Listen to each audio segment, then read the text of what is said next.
أنتِ عارفة إن أنتِ مش مكنة، أنتِ إنسان. لمّا الموبايل بيبقى واصل ل10% بتبدئي على طول تقلقي وتروحي تحطيه في الcharger، بس أنتِ لمّا بتبقي 0% عمرِك ما بتتحركي ولا تروحي للcharger.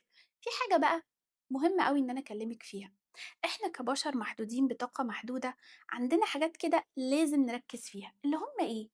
نوم، أكل، مجهود، أصل كمان المجهود ده هو بطاريتِك.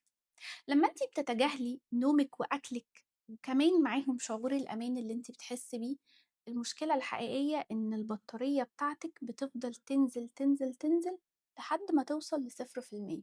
عارفة المشكلة في ايه؟ المشكلة ان بعد ما بتبقى 0% انت بتعمليها بالماينس وبالسالب.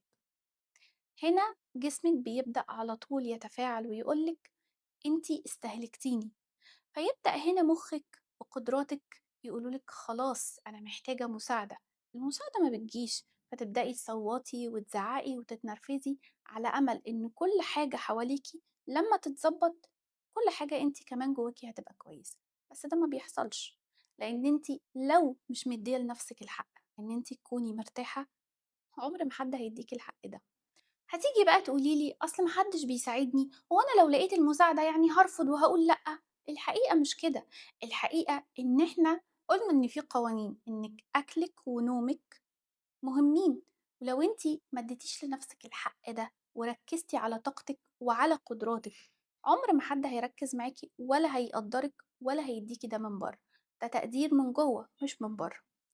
في رمضان اللي بيحصل إن أنتِ نومِك بيكون أقل، كمان جسمِك بيبقى تعبان ومُرهَق، والأهم من ده كُلّه إن أنتِ جعانة، دي احتياجات أساسية إنسانية، أنا ما أقدرش ألاقي لِك حل إن أنتِ ما تعمليهاش، أنا كمان نِفْسي ما آكُلش ونِفْسي ما آخُدش واستهلك الوقت ده كُلّه في النوم، بس إحنا مش هنعرف نعمل ده، علشان كده ادّي لنَفْسِك الحق، أول حاجة إن أنتِ كإنسانة تاكلي وتشربي وتنامي. إمتى بقى هتقدري تعملي ده؟ هتعملي ده لما تبطلي الأفكار الغلط اللي جواكي، أفكار زي أصل أنا محتاجة إن هم يقدروني، إن هم ياخدوا بالهم إن أنا تعبانة جدا ومرهقة فهم يساعدوني، أفكار زي أنا أصلي لازم أعمل كل حاجة صح، مفيش حاجة تبقى غلط فيهم. كل أفكارك دي هي اللي وصلتك النهاردة إن انتي تبقي حاسة طول الوقت بجلد الذات.